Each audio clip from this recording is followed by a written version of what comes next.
ditulis sebagai kitabah itu disebabkan karena memang adanya cicilan, jadi ada skema cicilan di sana. Jadi seorang budak mengajukan diri untuk merdeka. Jadi ada seorang budak pengen merdeka,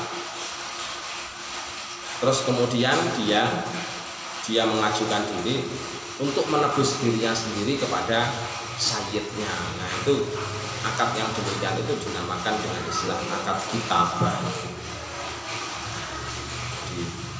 Beda dengan mudabbar yang kemarin. Kalau mudabbar kan atas belas kasihannya sayyid kan kemarin begitu. Jadi kemudian oleh sayyid diberikan syarat, kalau nanti pada waktu saya setelah meninggal, jadi saya meninggal, maka kamu merdeka. Nah, budak yang demikian itu disebut dengan istilah budak mudabbar. Nah, kalau budak yang diambil dari akad kitabah seperti ini namanya budak mukatab. Karena inisiatifnya itu bisa dari budak sendiri. Kalau dari budak sendiri langsung berarti adalah kelonggaran syarat kan. Jadi kemurahan syarat bagaimana cara menebus dirinya sendiri. Tapi kadang-kadang juga akad kitabah itu disampaikan oleh sayyid. Kalau disampaikan oleh sayyid kan berarti atas dasar kemurahan, nggak bisa menunaikan secara langsung. Jadi akhirnya kemudian dibuka penumpang, ya ini saja kamu bisa merdeka, tapi dengan syarat kamu menebus diri sendiri, misalkan begitu. Berarti akad yang demikian itu namanya akad kitabah. Harganya, syaratnya ya sama dengan syarat jual beli. Jadi mengikuti kaidah syarat jual beli. Jadi harganya harus maklum, temponya juga harus maklum. Kalau temponya maklum berarti namanya akad kredit. Tapi kalau temponya tidak maklum, berarti namanya jual beli tempo. Jadi kalau temponya maklum namanya akad kredit. Temponya 1 tahun, maklum semacam itu berarti kredit. Tapi kalau misalkan kok kamu lunasi, kamu bayar sebanyak 2 kali angsuran atau 4 kali angsuran misalkan, tapi waktunya tidak dibatasi, 1 tahunkah, 2 tahunkah, 3 tahunkah, kalau nggak dibatasi berarti demikian itu dinamakan jual beli tempo. Jadi jual beli tempo. Nah, jadi itu perbedaannya. Jadi perbedaan antara akad kitabah dengan akad mudabbar dengan sebelumnya. Terus kemudian akadnya itu namanya akad kitabah itu termasuk rukhsah syariat. Jadi kemurahan dari syariat. Jadi kemurahan syariat untuk seorang yang kalau misalkan suatu ketika itu ada orang yang dijadikan budak, maka dia itu bisa menebus dirinya sendiri. Karena lari dari juragan, lari dari sayyid itu termasuk maksiat. Karena lari dari sayyid itu termasuk maksiat,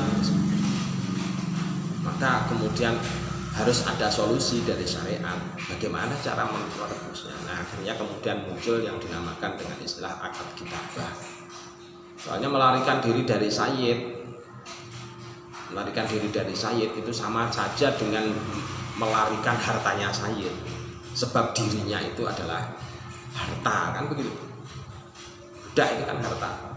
Kalau dia meninggalkan sayyidnya berarti kan ibaratnya sama dengan dia itu membawa hartanya sayyid. Makanya kemudian dihukumi maksiat kan. Makanya terus kemudian oleh syariat diberikan jalan keluar, solusinya dengan menggunakan akad kitabah tadi. Itu ya.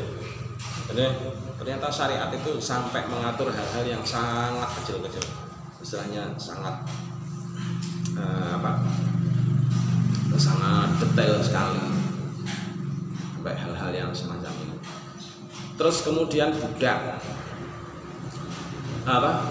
itu kadang kalau yang mengajukan diri dari budak, misalkan budak itu mengajukan diri akad kitabah untuk menebus dirinya sendiri. Pak, saya tak nebus diri saya sendiri.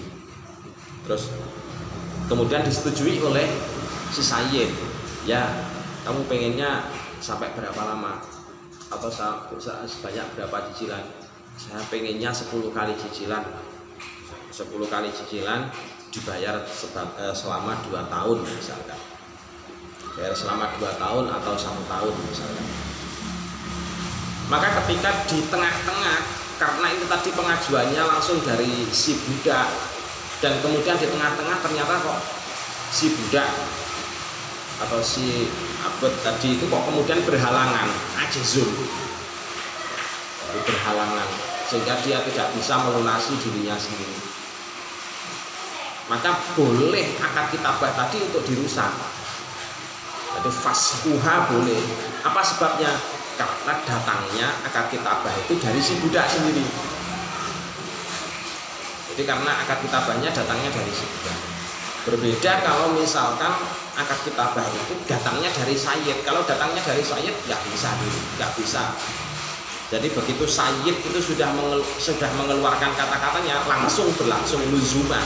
Sifatnya itu luzuman, harus jalan.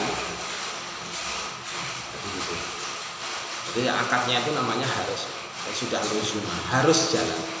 Kalau sudah luzuman nggak bisa dibatalkan lagi. Nggak bisa dibatalkan lagi.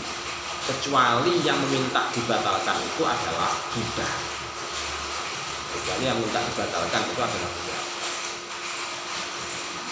Nanti dari budaknya sendiri langsung meminta dibatalkan. Tapi sayyid sendiri tidak bisa mengajukan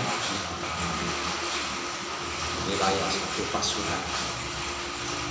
Itu ya. Terus memberikan diskon. Memberikan diskon itu bagaimana? Memberikan diskon terhadap cicilan. Memberikan diskon cicilan bagus kalau datangnya dari sayyid. Tapi yang namanya diskon itu tidak dirupakan sebaiknya tidak dirupakan sebagai harta yang diserahkan langsung ke dia, tetapi langsung dipotongkan pada cicilan. Atau sama suatu ketika kok misalkan membuka toko, terus kemudian ada diskon di situ. Diskon itu sebaiknya dipotongkan pada harga apa diberikan berupa uang. Yang baik adalah jika diberikan berupa potongan harga. Yang paling baik adalah diberikan dengan berupa potongan harga. Wa al-Fatihah.